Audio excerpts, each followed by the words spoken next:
Well, I'm Nico Perino, and this is a film about this guy right here, Ira Glasser, who ran the ACLU from 1978 to 2001. It's a story about some of his battles, some of his life, but mainly about his free speech work, and it's a history lesson of sorts of what he did and why he did it. So where did the inspiration say, hey, I got to do this documentary? Where was the evolution of this film? Well, we had no idea that we had to do this documentary. I met Ira at a funeral of all places, and I had no idea who he was, and I invited him on my podcast. We do a podcast, and he had been retired, 16 years at that point? And he said, I might not remember much, but I'm happy to come over and talk. And as anyone who gets to know Ira knows, 2 hours later, we had gotten through 3 of my questions, and his stories were so compelling that we decided to make a documentary about it. And I worked with Aaron and Chris over here, and the film was really just a passion project for us 3. So where was this decision to start this movie in where Ira grew up in Brooklyn? Well, that wasn't my decision, so I'm going to hand it over to Chris and Aaron, because I think it was you guys, right, when we came up with the idea? Yeah, Aaron had a great idea of going out to Ebbets Field, or what used to be Ebbets Field, which turned into an apartment complex. It was our luck that Ira was willing to go. He had said once or twice, I think, that you'd never imagined going there. I actually promised the entire world that once they tore Ebbets Field down, I would never go back and look at apartment buildings, and I never had until you dragged me there. That's right. And we just lucked out and had a really kind of special, meaningful experience there, where a couple of young girls came upon us, and the interaction that they had with Ira, and Ira explaining to them the history of what I think is their neighborhood, became sort of symbolic for a larger idea of the film, which is passing on history lessons to the younger generation and the importance of that. Do you have anything? Yeah, sure. When we were discussing the film, when we were making it, we were discussing kind of the different ways that the scenery and setting would kind of dictate the stories we wanted to tell in it. And I don't know, just meeting Ira and hearing all the stories about growing up in Brooklyn and still living in across the river there, and still being in New York, it was just clear that we didn't really want to shoot in too many different cities besides Brooklyn or New York in general. And we wanted kind of the scenery to almost be, just speak for itself. Being New York. New York is so iconic, and it has these great spots in it. And the nice thing about editing in a different city is you go online and you just get in these internet search rabbit holes and things like that. So you're just searching for Brooklyn 1940s and 50s, and as from there when we realized that the Ebbets Field became an apartment building, and then we saw that you could go visit the actual brass and the concrete. We had a hard time finding that. Yeah, that's right. We did have a hard time finding it. Scale for me. Yeah. We were talking like it would just be great to get the spot. We knew that at that point we knew that the scene of Jackie Robinson sliding into home, stealing home, was going to be in the movie. We were going to get that that photo, so we wanted to put it in present day as well and get to that spot. And then you had the gentleman on the bicycle. So you had actually 2 surprise instances: the one with the young kids, and then the gentleman on the bicycle that started talking with you guys. Quick comment about that. We had 2 instances that made the movie. We actually had probably a dozen surprise instances there, but as any editor and filmmaker knows, most of the stuff when you're doing a movie hits the cutting room floor at some point in time. There was a driver who came by who asked, "Is that an old player?" Because Ira had you think about the math about that, Ira would have been a 10-year-old player. Somebody said, I told that story often, I love that story. He says, "Are you an old ball player?" And I said, "Yes, but not the kind you imagine." So Ira, tell me what it is about being a Brooklyn kid. I mean, you have, like I told you before this interview, my father, my uncle are a lot like you. They're tough, they're unforgiving, they're unapologetic. You have someone like Larry King. So tell me about that rare breed of being a Brooklyn kid and what it means to you. Well, Brooklyn was for those of us who grew up there, everybody who grew up there felt it was a special place. In the film, my longtime colleague at the ACLU, Norman Siegel, who also grew up in Brooklyn and is 4 or 5 years younger than I am, explains that quite a lot about, we went out into the streets. These were the late 1940s, early 50s. And we had no equipment. We had that Spalding, which we always thought was spelled Spaldeeen,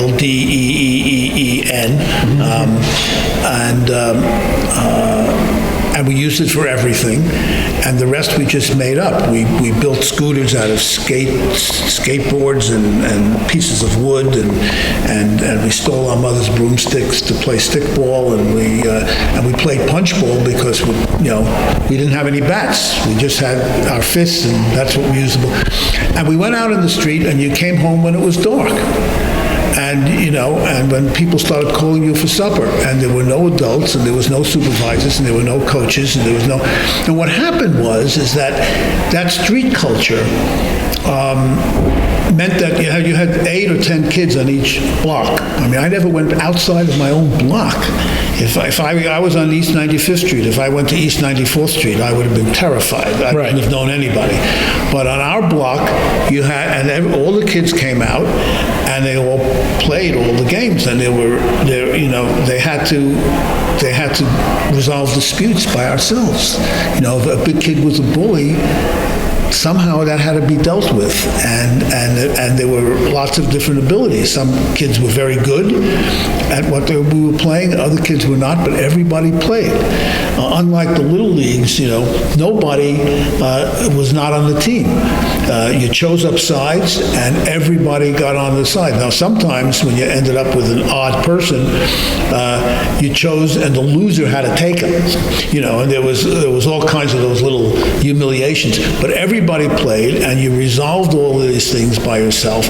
And there was a kind of a rough growing up and a way of learning to deal with people and learning to deal with issues of fairness and justice and solving it yourself. I mean, kids growing up in the streets of Brooklyn in those years learned how to solve those problems the same way they learned how to read, which was they just absorbed it. They just immersed. Nobody instructed you about morality. You just, So it was and if you asked other people who grew up that way, they will say similar things. Now, I don't know why. I don't have any reason to think it was any different in Chicago or Boston or any place else. I mean, there was nothing really magic about, except that we had the Dodgers and Exactly. Well, there is the one guy who told me when I was interviewing him. At some point, he said, if you call up the ACLU and you get a guy with a Brooklyn accent, you're in good hands. Oh, yeah. I think his words were, if you call up the ACLU about a free speech issue and you get a guy with a Brooklyn accent, you're in good hands. Well, it was interesting to me when I got to the ACLU that almost all of the men my age, or about my age, who had grown up in New York, I say the men because when I first started working at the ACLU, there were not only no blacks working there were no women working there except as secretaries and clerks. I mean, the ACLU had its own problems of figuring out how to integrate itself and how to conform its own practices to its policies and so forth. But for the men who grew up in the 40s and 50s in New York, I found that most of the men around my age who were from New York, who worked at the ACLU, were all Dodger fans. There was not a single one that was a Yankee fan. And there was only 1 or 2 who were Giant fans. And, I had been a mathematics professor, and I knew that couldn't be an accident. And for a long time, it puzzled me, and I used to make jokes about it. That's why I said, if you were a Dodger fan, you grew up to be a civil rights or civil liberties person. If you were a Yankee fan, you grew up to believe in oil depletion allowances and corporate power. And if you were a Giant fan, you were basically confused. And that whole sociology of how did that happen had something to do with the way we all grew up. And I always traced the difference between growing up in Brooklyn and growing up anywhere else to the Robinson thing. For people my age, that was a transformative experience because we had never seen a black person before, not in school, not in the shops, not in the, if I went with my father was a construction worker. If I went with my father to the hiring hall in the union hiring hall, there were no blacks. There were no blacks online if you went with your parents to vote. You just didn't see anybody other than people like yourself. So the Robinson thing and what happened at Ebbets Field was an extraordinary experience. That happened to someone who was 9, 10, 11 years old is you got it in your gut, not through your head. It wasn't intellectualized. It was in your blood in ways you didn't even know. And that, I think, couldn't have happened to anybody else but that generation of kids in those years in that place. My dad has said the same thing. My dad is 81 right now, so he has said the same thing. So when you two met at a funeral, when he said, hey, I want to do a documentary on you, I'm going to bring some cameras. You're used to having cameras in your life and doing interviews like Donahue and William F. Buckley Jr. So where did you guys decide to start? Okay, we're going to start here in the documentary, and then we're going to cover these cases and these, sections of his career, because I really like the fact that you brought up the Skokie case, because that was such a fiery, controversial case for the ACLU, but it's a very important one on what they stand for. So talk to me a little bit about that. Yeah, well, we had our first meeting with IRA where we pitched him the idea for a documentary in the Empire State Building, of all places, very New York. A lot of New York themes in the film, as you know, as Aaron said. And we really envisioned it as maybe a couple of vignettes, maybe 3, and we had the idea of making them 13 minutes because that's the secret sauce that 60 Minutes had come up with for like you can get a good story arc in 13 minutes. And so Skokie was just going to be one of those 13-minute segments, but it ended up becoming a through line once we learned more about it and once we, had the discussion amongst ourselves and some of the other people we were working with. And I think Buckley was always a part of the story. When we had that meeting, we thought of him. The part about Robert F. Kennedy, though, was kind of a later edition that Aaron edited and came up with, because we needed to figure out a way to give people background on IRA. Like, how did he come up? How did he get to the ACLU? And I thought it would be boring to go into the RFK because we didn't have any footage, like if I were sitting in his Senate hall, but maybe Aaron can talk a little bit about that. Sure. In 2018, 2017 or so, we edited a podcast first, like Nico was mentioning. So we did a podcast before the phrase or words feature-length documentary ever even crossed our minds. We edited an interview. It was about, a 2-hour and 30-minute interview. It's supposed to be an hour. Yeah, it's supposed to be an hour, but it was about a 2.5-hour podcast. I would like to call. They asked me my name 3 hours later. We still don't have the answer. But in that, it's a podcast, so we're editing in a lot of, B-roll and things like that. Ira talked about Jackie Robinson in there, so we stuck in, old Jackie Robinson song. We had sound effects from all that. And as this was kind of growing, when we met Ira at the Empire State Building, he also mentioned that he would be meeting Ben Stern, a guy who was, one of the prominent protesters in Skokie, a guy who was a Holocaust survivor. He was going to be meeting him in Berkeley. So we figured we were there at the perfect time. We weren't exactly sure it was going to be a feature-length documentary, but we kind of wanted to see where it would go from there. Chris traveled out to San Francisco, went to Berkeley to see the meeting and recorded that interview. And then as it was developing more, we knew that we had a good section of Brooklyn and his upbringing, but we didn't have that kind of connection piece. We knew Ira, growing up in Brooklyn, and then we had the Skokie case, but we needed to get Ira to the ACLU in the first place. And he mentioned the Robert F. Kennedy section in the podcast. That was included in there. And just knowing, this is going to be a documentary and it's going to include a lot of B-roll. We just felt that it could work out even if we didn't have a lot of firsthand accounts of it. Yeah, I fought him on it, but he was like, just let me do it and we'll see if it works. And he did a great job. Talk to me about, as an editor, putting in all this B-roll footage, talk to me about the process of getting rights and where you did your research to find this great footage. So the first step is to not even worry about the rights, in all honesty. Just tell the story. Go online and just try to tell the story you want to tell, and don't worry who owns it just yet. Just don't sell it and distribute it yet, but just bring that to the editing meetings. So Nico and Chris and I had numerous meetings where we would just sit in the conference room and we would show the sections that we cut together, and then we'd also have a bunch of B-roll segments that were like, hey, I found this. Is there a way that we can work this into it? From there, some of them are pretty easy. Some of them are online, like stock houses are, pretty easy. They have the rights, right there included, and you can check to see if it's what's called, where it can be shown. You want to look for worldwide, and you want to see how long you have the rights for it. So you want to look for perpetuity to kind of cause headaches. But as far as the networks go, I'm going to pass the mic to Nico here, because that was a beast. Yeah. So when Aaron says the best thing to do is to not worry about the rights, he's 100% right, and that's very easy to do when you've never made a film before like we have, and you don't know how hard it is to get rights and how much it costs.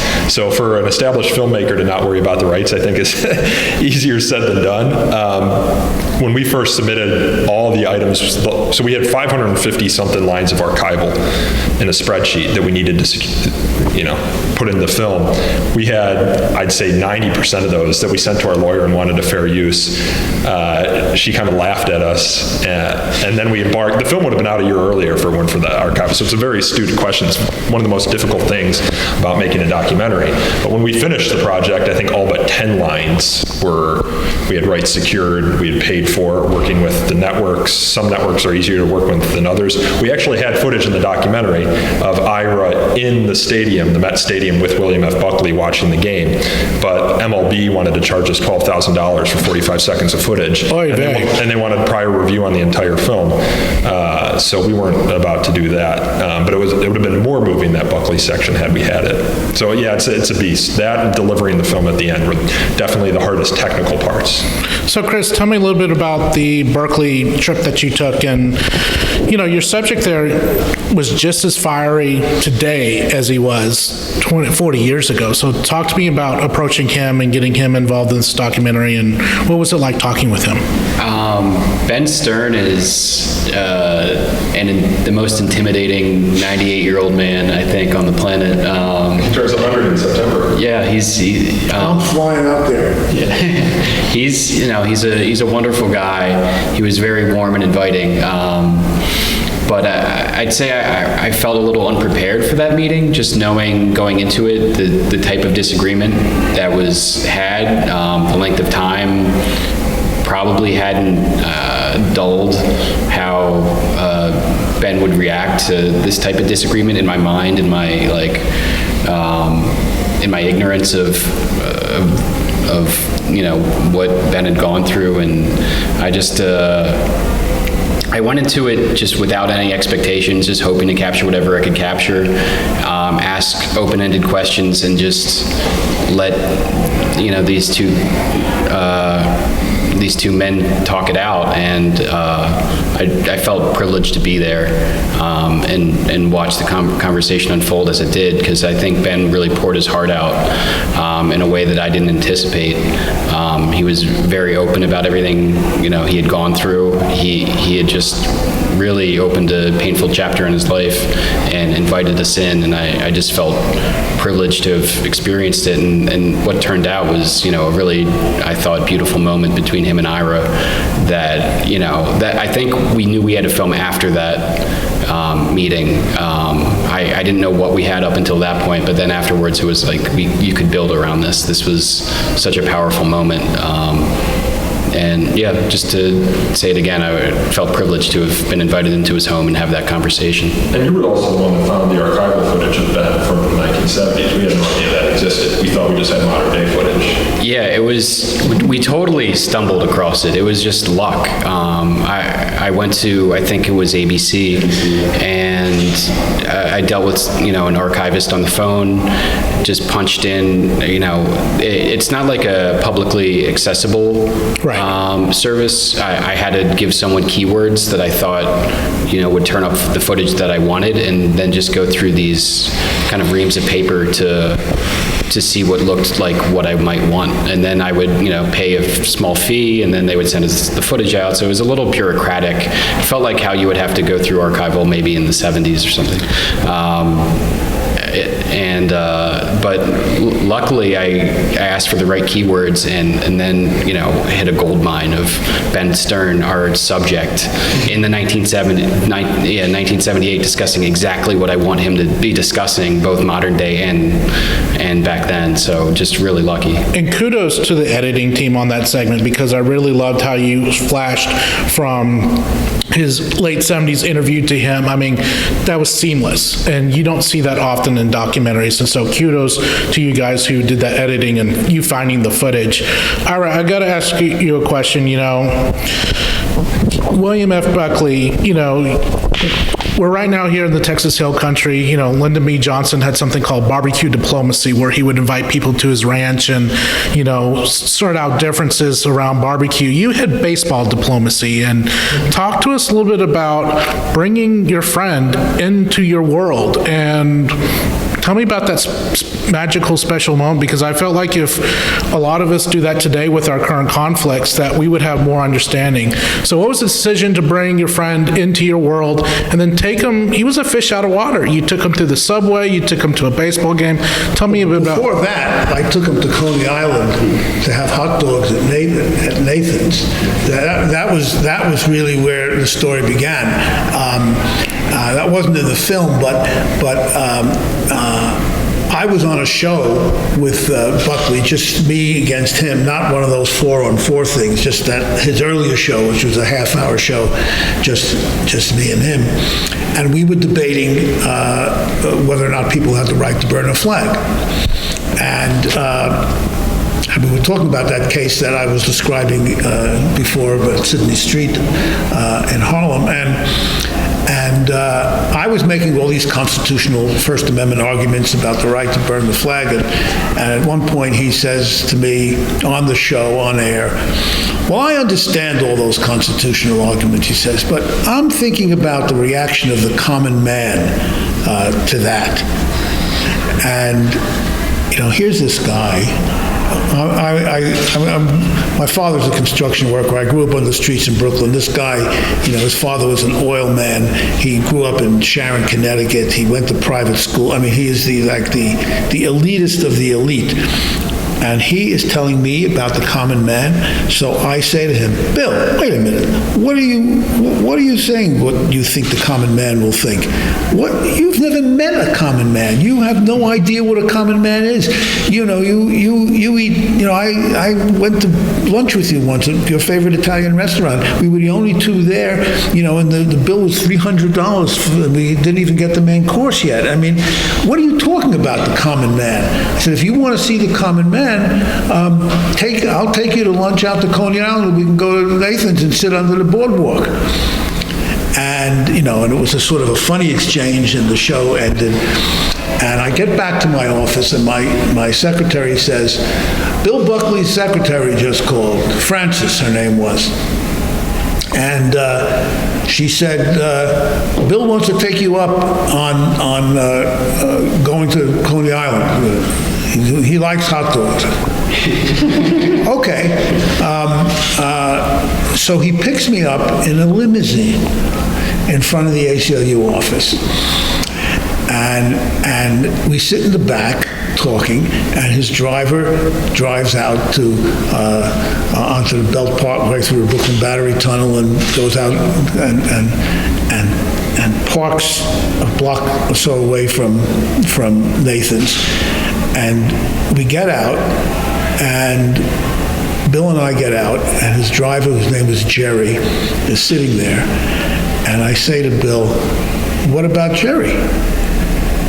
Jerry was his chauffeur. What do you mean, what about Jerry? I said, you can't leave him here in this big black limousine, and somebody is going to think he's a drug dealer, and they'll kill him.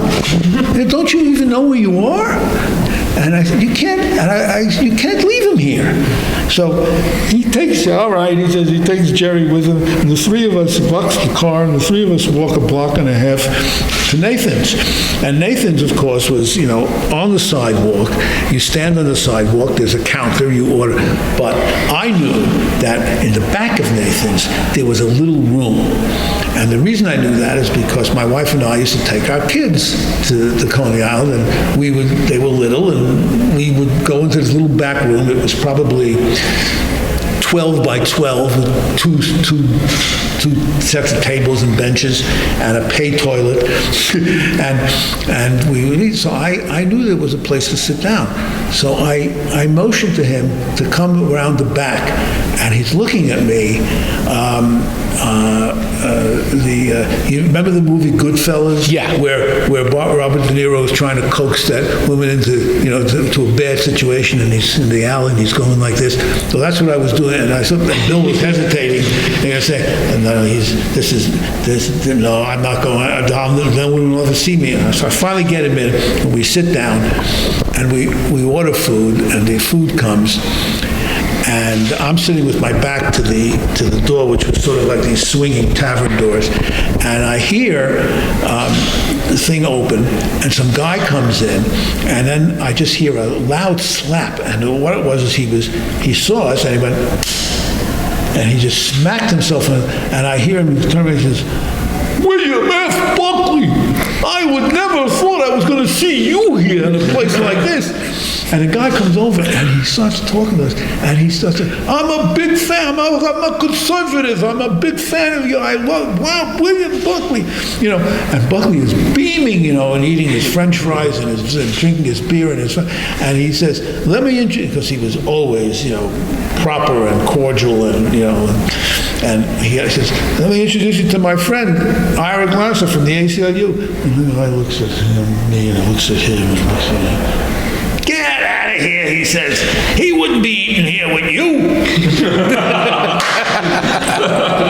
So we finish our food, and then we go out. I said, "As long as we're here, Bill, let me take you to the boardwalk, show you Coney Island. You've never been here." And so we walk half a block up to the beach, and when we're standing there, he says, Is there a men's room around here? Is there a toilet?" Because he had just had a couple of glasses of beer.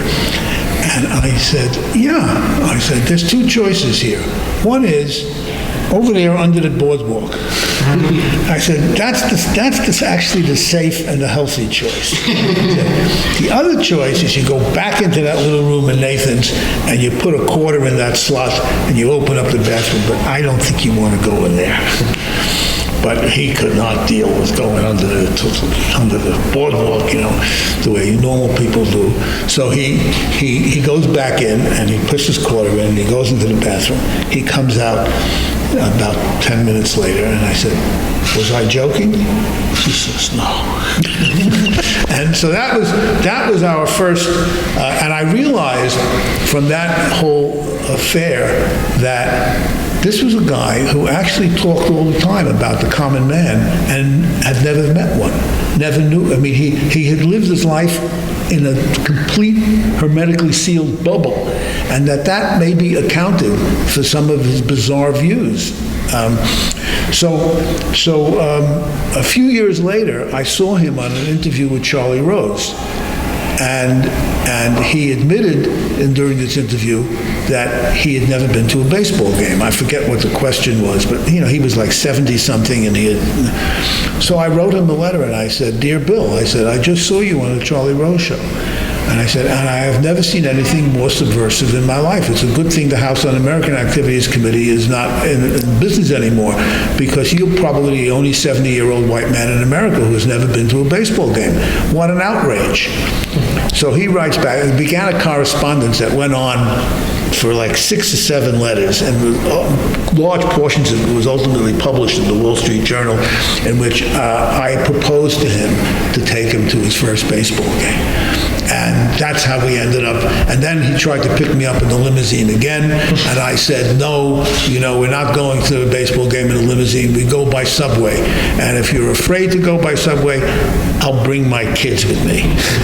They will protect you. So my son came, and my daughter, who was then, 14 or something, and we all go out to the baseball game. And that's how we got, but it was, I began through the Coney Island thing in the baseball game upon a kind of a quest to acquaint him with what he called on that first show that we debated, the common man.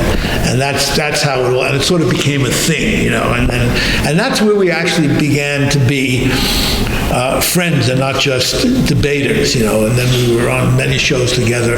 But there was always this kind of effect. I always thought that it was astonishing to him to find somebody from my background who he could respect on that kind of intellectual level.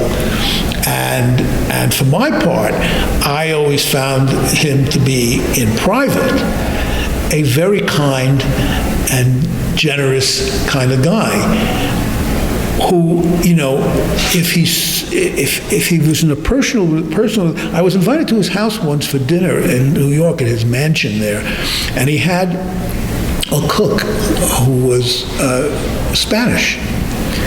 And Spanish was his first language, which I didn't know at the time. And he, so we were all sitting around with people from his staff and me and his wife, and he spoke to this woman in Spanish, and he was very sort of kind and not condescending, and not, she was not sort of the invisible servant the way often happens in those situations.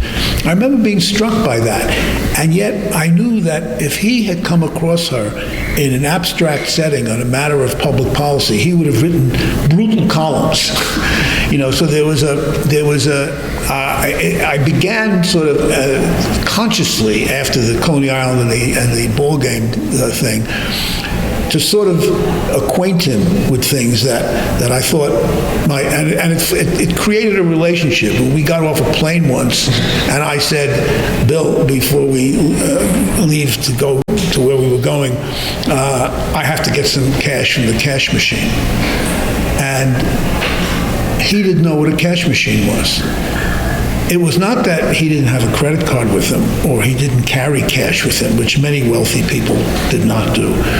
He had never heard of a cash machine. This was in the 1980s. Wow. He was so far, removed from ordinary, he did not even know what a cash machine. So those kinds of experiences sort of created a bond between us that might not otherwise have existed purely from our exchanges and confrontations on his show. I think it disarmed him. But in the documentary, it showed that it really disarmed him, and that you guys developed a beautiful friendship, and that you were really sad and devastated when he passed away. Yeah. Well, Trudy and I both went to visit him when, he had very bad emphysema, and it was very hard on him. And he was, again, in private, he was very solicitous. He and I could easily get, drift into all kinds of political conversations, and he would always periodically turn to Trudy if she was sitting next to me and I was here and he was there, and find a way to engage her in the conversation that otherwise would have just, he did things like that and on a personal, private level, like the time, like Trudy was mentioning when I had my heart attack and he called her, and he didn't have a secretary call. What did that mean to you that he called just to check on you? Well, I just thought it was part of the same thing. But what it meant to me, was that this was a guy who on a personal level, his instincts were kind and generous. And on a policy level, when he talked in some abstract world he lived in where he was out of that, he could be brutal to people who he would not be brutal to if he met them and dealt with them as individuals. And that was an insight that I don't think I could have gotten from just the debates. And that's what the visit to Coney Island and the ball game thing was really all about.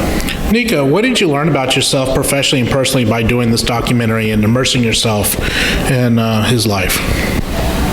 Well, I think filmmaking is difficult, and as I had mentioned with the archival, the best thing you can do is not know anything about it going into it. Especially at crunch time near the end, as Aaron will recall. I mean, trying to get all the assets to deliver so they could go up on the streaming platforms and elsewhere was difficult. But also, I mean, COVID hit right when we were trying to finish up the film.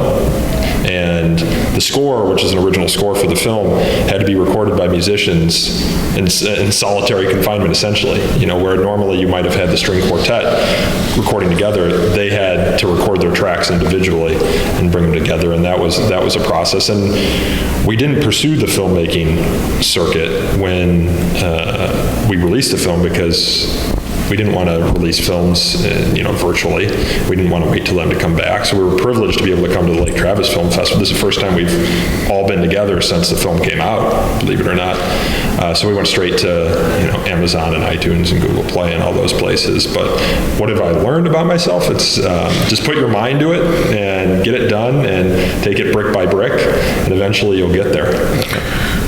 When you and I met earlier this afternoon, we had a great conversation about former President Lyndon Johnson, and we both pointed out that you are in Lyndon Johnson's hill country. And what does it mean to bring such a powerful film? Because Lyndon Johnson did have a lot of similar ideas when it came to civil rights and education that the ACLU does champion every day and all day and every day. So what does it mean to bring your film to the Lake Travis Film Festival? Well, I'm still learning about Lyndon Johnson. I'm in the first of Robert Caro's, Caro, another, Brooklyn? Is Robert Caro from Brooklyn? I think he's a New Yorker. I think he is from New York, but I don't know if he's. Yeah, so I only know about his growing up. He wasn't from my neighborhood. Yeah. I actually like to get your thoughts about Lyndon Johnson maybe over dinner, because that was kind of your era. But it means a lot to come out here, and you were telling me about how his ranch is only an hour away, and I wish I had kind of scheduled my stuff around that. But just being able to see it for the first time, I'm not sure of the connection with the film per se. I know Lyndon Johnson's Great Society and all that, and I'm sure there were some run-ins with him in the ACLU over the years, as there is with everyone, but yeah.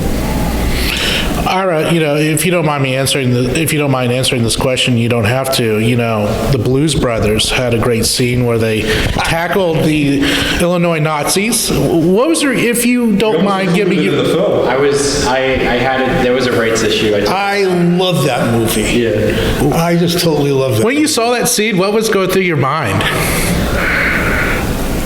Could you believe that they would do, that Landis would include that in a film like that? Well, they were so zany. I mean, Belushi was crazy. I mean, I just enjoyed that movie. I didn't look at it in terms of its political significance or anything like that. I mean, whenever that movie is on television, I make sure to watch it again. It's a great film. Did it kind of surprise you to see, that case you guys were involved in on the big screen? Well, no, not exactly. I mean, because they made that movie. They made a movie about Skokie too. Yeah, I mean, I'm constantly being surprised by things. When Michael Douglas made that movie, The American President, and there's a whole thing in there about the ACLU. I was constantly being surprised by references to things that we had done. But I got used to the fact that, by that time, a lot of our cases and the organization had become a sort of almost a household word. I mean, it had become a high-profile thing in a way that it wasn't, 30 years before. So it never surprised me to find that. The way we got connected to Ben Stern in the first place was because his daughter, who is in the film, made a documentary about him called Near Normal Man. And about 5 or 6 years ago, I get an email from a friend of mine, a guy who was the former president of the American Sociological Association, who asked me, tells me a friend of his made a film about her father who was a Holocaust survivor, and would I be willing to to take a look at it and comment. And I said, sure, but I said, well, why me? I don't know, you know. It's not. And they sent it to me, and I'm watching this film, and it goes on and on. It's all about Ben and what happened to him as a young person, and it has all this footage of concentration camp. It was a hard watch in many ways, and I'm thinking, well, you know, I've seen a lot of these kinds of films, and why did you want me to comment on it? And then right near the end of the film, it turns out that the story of Ben Stern is he survives, he regains his health, he's in a displacement refugee camp, he meets this woman who is also a survivor, they get married, he has no other family, they try to go to Israel, but Israel wouldn't let them in, and they ended up being able to get to the United States because his new wife had a distant relative who lived in Chicago and could sponsor them. So they come, they don't speak English, he's been in concentration camps since he was a teenager, so he has no means of earning a living, and they live with this relative in Chicago, and they have a couple of kids. The daughter is the one who makes this film all these years later, and he ends up, finding an occupation, and I'm watching all of this, and I think, what is this about? And then it turns out that when they save a little money, and they have a family, and they move out of this crowded apartment of their relatives to a suburb of Chicago called Skokie. And then I figure out, oh my God, that's why they want me to watch this. This is one of the guys from Skokie. So the film comes out, and his daughter asked me if I would write a review of it. And I said, well, you don't want me to write a review of it. What am I going to say? I haven't changed my position, and I don't want to trash the film. But I end up writing a review, a short review of it, and she loved it. And so then what she did with the film is she took it around to various college campuses, played it, and then they had a debate, a discussion with her father and various other.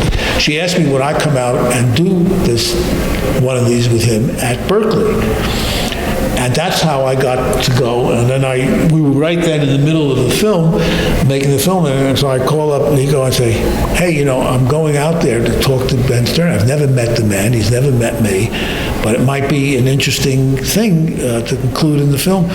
And we asked his daughter, and she said sure, and that's how Chris got to come out. And what Chris was talking about was this discussion is when they pick me up, when his daughter picks me up with him, and he did that thing where he says, we're not going to agree, but we're going to be friends. And he's like this big. And we go to his daughter's house, and we're sitting in his kitchen having lunch, and we're just talking around the kitchen table for about 2 hours, and he's standing there filming the whole thing, and it was just precious.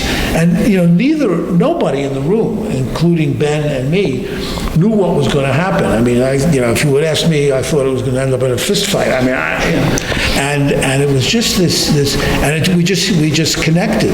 So the whole accident of stumbling upon mentions of Skokie or any other case was something I was quite used to. Lastly, I want to get this last question in because I know you guys got to go to dinner. Lastly, Ira, how, besides donating money, how can we, the average citizen, support the work and the mission of the ACLU?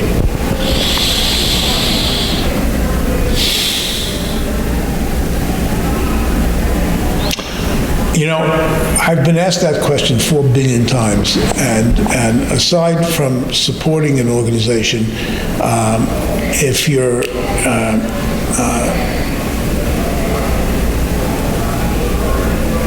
there, you can connect up with. Just contact your local ACLU. Your local ACLU, and there are things that volunteers can do. There is lobbying that they do that they need ordinary citizens for. But by and large, I think what people, checkbook activism is never enough. People have to get involved. If there's a demonstration, that supports something you believe in, you go to it. If there's a controversy, maybe you write a letter to the editor about it. You make yourself heard. I mean, I think the major enabler of bad things happening in a country like ours is people minding their own business. And the complicity of the silent is often what makes it possible. When that maniac blew up the church in Birmingham in 1963 and killed those 4 little girls, a lot of respectable people in Atlanta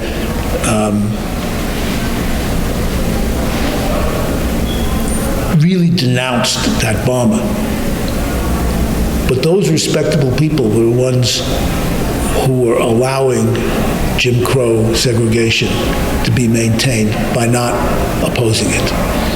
And their complicity in supporting that system is what I think makes it possible for people like those crazy people to throw bombs. That large amounts of evil are never attributed to a few people. It has to be larger, and people have to stand up in ways that are uncomfortable for them sometimes, and that's the only. I mean, it's a difficult an answer and not a prescriptive one, but it's really the only thing I can think of. My granddaughters decided to start marching in the middle of COVID in Georgia in the Black Lives Matter movement, and in the runoff elections, they both went to work for Stacey Abrams and went door to door registering people to vote. That kind of stuff, and I was thrilled because I didn't say anything to them about it. I didn't tell them to do it. They didn't ask my advice. They just did it, and that kind of activism is what creates social change. And and there is no organization, not the ACLU, not Planned Parenthood, not the NAACP, no organization that does its work successfully with professional staff alone and the people who give money to help support that. It requires more, and it requires people putting themselves on the line. So become uncomfortable with yourself and stand up. Make others uncomfortable. And that sometimes isn't so comfortable to do. I remember, the first coming out of the generation of the 50s, which I described as, a silent generation. In the early 60s in New York, when they first started having demonstrations against the White Tower hamburger place that never employed black people. And my best friend and I, we'd grown up together, and we decided to go. It was scary.